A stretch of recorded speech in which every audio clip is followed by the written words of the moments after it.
Good evening. This is John Bushka. Tonight I want to talk to you about an incident that happened on the early morning hours of August 31st. That was a Saturday at around 3 in the morning. And it's kind of an interesting story and a little bit of a warning. Um, Go to this image. I woke up at around 3 in the morning in my bedroom, that's the ceiling, and I felt like if I went back to sleep, I would never wake up again.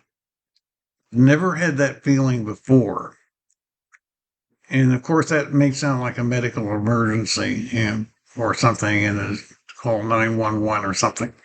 But I didn't do that. I just lay there and I did fall asleep. And then what I had was a very strange remote viewing experience, which is really really kind of interesting. Um, and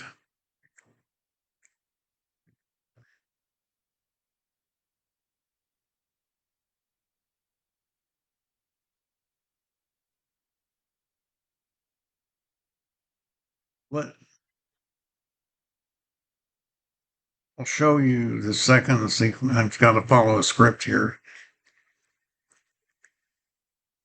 Um, what I felt like was I was in a hotel room, a very strange hotel room in almost another planet. So we're going to say it might be Proxima B or something around the closest star, closest possibly habitable planet. And there was someone talking to me in hor- kind of a horoscope or hologram, rather, kind of a hologram, and um, that's represented by a piece of art that a friend of mine made in New York City in the 1970s by the name of Stuart Lamley, an alien face, and then an alien kind of offspring on the same sculpture. I hung that on the walls for years. Um, And the bedroom I was in, here's kind of a drawing of it, was there was a window, and my bed was near the window. It kind of looked out over a flat twilight surface, maybe a cliff in the far distance. And there were two other empty bedrooms. And I found if I got up, the walls started approaching or they would start receding. So the room dimensions started changing all the time. And then two young men that I recognize I've met recently, who I won't identify, but two young men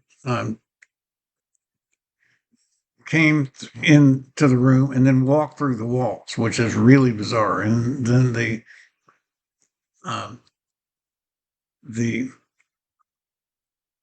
information that started coming to me about what this was all about. I was told, I felt like I was told that I was not eliminated from eternal life. I was baptized in the church and when I was 12 in 1955. But I was being warned, sort of being warned. I was not eliminated simply because I hadn't had a family. That's a very strange thing to be told. That was definitely said to me in the dream. And, but I needed to consider some serious issues with my life, or I might be gone soon and might not. That might be the last that I ever exist. So that's kind of an alarming sequence. But let me um, go over here and show you the next couple of sequences. Um, so here's a few photographs of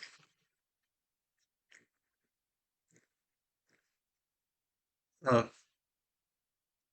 some pictures. There's a picture of a sphere, or just an object that looks like a planet.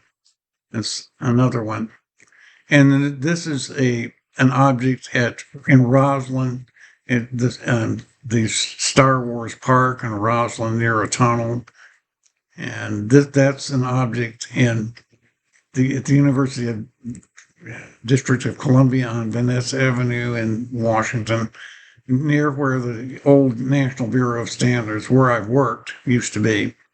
That was Federal City College at one time. And then they built the University of District of Columbia there. That looks like like the surface of an exoplanet. And there's another one. There's another interesting one, all in this one place. Looks like several of them, right on the campus of the University of District of Columbia. There's some planet-like bodies in the Boston Common Mall, just in a little garden. It's kind of interesting. And then just to talk about places I've been and where you can approach um, at the Hollywood exhibit in Orlando at Disney. A part of it is the Star Wars exhibit, supposedly on another planet. And you go from one part of the park through a tunnel, which simulates a wormhole, and you just walk into the exhibit of being on an alien planet. And so that's how it looks as you walk into it. And then that's another scene as you can see through it, and you can see the beginnings of the alien planet as you get through it. And then in Boston Common rather in Roslyn, where we had the Marine Corps Marathon last Sunday, there's actually they call it the Dark Star exhibit, and this is the tunnel that leads to it. And then, so that's just another example. And then in Florida at Orlando, these are some scenes on this fictitious Star Wars planet. That's the restaurant. So eating in a restaurant on another planet, I guess. And I'm not sure that's sort of some kind of control thing. And another scene, and another scene. And so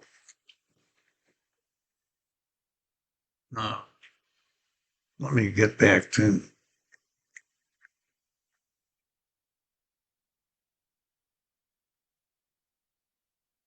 Yeah, let me get back to this. What I also set up was some simulations of what dwellings or something or places people might live on this fictitious planet look like. That's for my own train set. That's the city. And here's a drawing. Here's a drawing I made of the map. In other words, it would be an eyeball planet, and so the water would be out here, and there would be a domed city because the atmosphere is not breathable. So an alien civilization would have had to build a dome around any area that's habitable. And there'd be a little ridge here. And then here's a set of residences for people who are being processed in and have to live in sort of a military style situation. And there are also some private homes there, but it's mostly just stacked apartments. And then there's a hotel for people that are being examined like I was. That's what I felt like was going on. And then down here, there's another facility for certain experiments with space and time and so forth. And then there's a spaceport for eventually possibly going off to whatever planet this particular alien colony came from, because that was what was going on in the dream. This was actually a colony built by an alien civilization. And so, and then that's from the Botanical Garden in New York, another example of what something could look like. And then from a hotel in Los Angeles, another example of stacked residences that kind of looked like what was in the dream. And then a couple of things in my own from my own boyhood, kind of bizarre environments, a stadium, but what would happen then is I had some mind reading and so forth with the person, and yeah, my overprivilege is kind of a problem, and overprivilege will bring on resentment from other people, and it can make you a target. and it can mean you get canceled or get taken out, whether from the left or from the right. When it happens, and when this happens, it might be over for you spiritually if you don't do something about it ahead. Um, e- Eternal life, what we're talked about in this dream, eternal life seems to be a very communal experience. You belong to something, but you don't have your individual self where you make choices and have agency, except when you're living in a specific place, like on a planet. As far as I know, that's the only way you have agency is to live in the first three space dimensions and then deal with time. Um, but you can become eligible for eternal life by profession of faith and then by behaving in good faith. But and reincarnation, it seemed like in this dream happens, but you have to be selected for it. And you might go to another world. You might go to this world, or you might go to the planet wherever this came from. Um, but your consciousness itself is sort of stored in a cloud, like OneDrive or on Microsoft or iCloud on the Apple. Um, and then when you actually die your physical death, which I might have been close to, this was August 31, it starts as a void, just an absolute emptiness that dissipates. Sebastian Junger talked about that in a recent book he wrote, that it's a void that just simply, I think even Alexander did too, that just simply sort of dissipates and you're not aware of it anymore. So it's gradual. But you don't, if you died right before a worldwide disaster like a nuclear war or something, you would still know about it. You don't get out of something by just dying in time. Like, I'm being elderly. I don't have to worry about what happens to the next generation. Well, I should have to worry about it. And that's a really big moral problem. Um, and one of the things, you know, I did have difficulty as a kid performing like a boy or a male is supposed to. Now, I know where that's going to go today in today's discussion. But then, back in the 50s and 60s, I wanted to be identified with young men who were desirable role models and looked like role models, like perfect men. And I refused to let others I saw as deficient, um, relate to me intimately or come into my life except indirectly. And I sort of associated looks and success with basically moral substance. And that attitude kind of really upset a lot of people who knew me, particularly when I was a patient at NIH, because of the implication of where that could lead if a lot of people believed in it. That could lead to fascism, or that could lead, I think that might explain why we have Trump. And we're in the pickle we are in today with this election, with the way Trump behaves and the way his MAGA behaves. Sort of think Elon Musk is going to have to keep him have to be the adult in the room. And Elon Musk is probably going to be making decisions that affect all of us, is what I think. Um, I'd also mention I got an inheritance. I did get a large inheritance, some of which I could distribute to myself, and some of it stayed with the beneficiaries from mother when she passed away at the end of 2010. But that means I can't really work. I can't really work as an activist asking other people to give money or give money to nonprofits. It kind of keeps me from being associated with nonprofits or even with political activism in a normal way, which is not really good for everybody. It's for people to drop out of it and become lone wolves and go their own ways. They say that lone wolves die, and I guess there's some truth to that. Um, when I came home in um,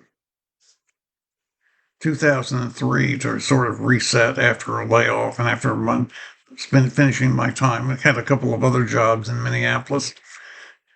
My performance, even though I was 62 years old and getting other jobs was kind of underwhelming. I was a substitute teacher for a while, and that ran into some problems, which is too much to cover right here. But it had to do some of it had to do with my outside writing. Um, my I did become with my books, and then putting them online, and then following them up with blogs, and then eventually YouTube channels. But it was never commercially viable by itself, and it depended on search engine placement a lot, before there were even social media algorithms. Um, but it kind of became my source of personal agency because I didn't really have other people depending on me in a way that's normally helpful. But in this kind of spiritual meeting and everything, the join or die idea is really kind of a valid one. Could become fight or die. You can't think that you're beyond having to belong to a group and having to take groups and protected classes and so forth seriously. You kind of have to play ball also with the commercials world and make things pay for themselves, which is something I think Elon Musk would be likely to insist on everyone doing. So that and probably the problems of Section 230 and the problems of wanting to have people more accountable for what their speech results in is going to be a problem with continuing the kind of speech that we've had over the last 20 years. It may not continue the way it has. Also wanted to say something about sacrifice. Sacrifice is, it's real. We know that from conscription and war and everything. Um, one of the things is fitness, and one of the things that's important to be is fit to live in the society you live in, or else be able to join a resistance and be fit to participate in a resistance and have that turn out as having been morally viable. At a certain point, I woke up from this experience somewhat, with paralysis of sleep, and I had an unusually hard time coming out of that paralysis. So I'm going to just say that I went back into my sort of half coma or something, or went back to sleep, and and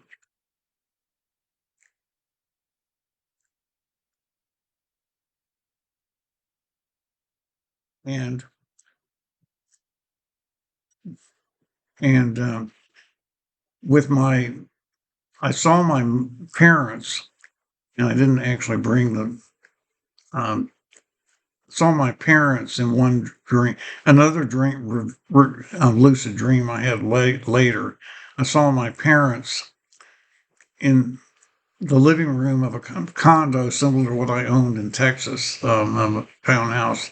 My father was very withered, but because he died in 1986, and my mother died in 2010. But my mother was on a phone, and they were waiting for me to come back, and it sounded like whether they get another shot at another life seemed to depend on me. That was a very odd thing. And then what happened after that in this is that I went to some sort of space colony on this planet, which I'm saying is Proxima B in the dream. And I sort of went into a time capsule, and I looked like I did when I was 20 years old. And I was dressed just in shorts and a shirt. And I had my 20-year-old body back. And then someone else I know, I won't identify or anything, took a razor and he shaved my chest hair in the dream for a second, and that disappeared. And then I was told that when I woke up, I would know whether or not I was chosen. And all I can say about the conclusion of this little story is,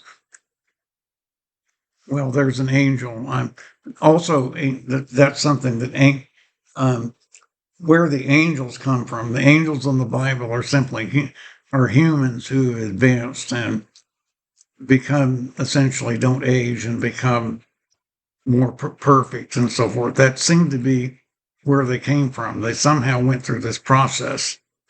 And there's a couple of things from Halloween last night on 17th Street. Some eerie costumes that look like aliens, and those particularly look like aliens. And that does too. That's. I was also, when this shaving incident happened, I was in another hotel room, had a very interesting layout, a living room on the right side, and a couple of terminals, and one of them had one of my old websites on it. And then the other one had a lot of just command line stuff. And then you turn a corner and there's a bedroom, and that's where the incident happened. And there's a bath, and you can only enter it from one side. There's another door here that's staffed, and there's a very interesting layout for a sort of extraterrestrial apartment in a city on another planet or something. That would be a very interesting place to stay. But I also just wanted to show you just one video from the tunnels at Roslyn.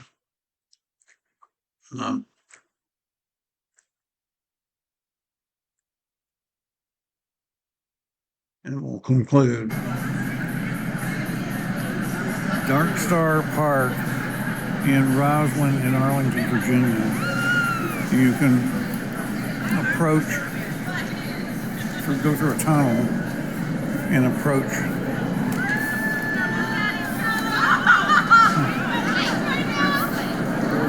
There's the planet, there's Proxima B. Facsimiles of other planets, spheres, like this. This is at the Marine Corps Marathon last Sunday. There's another little tunnel. The kids can crawl through right there. And you can go back.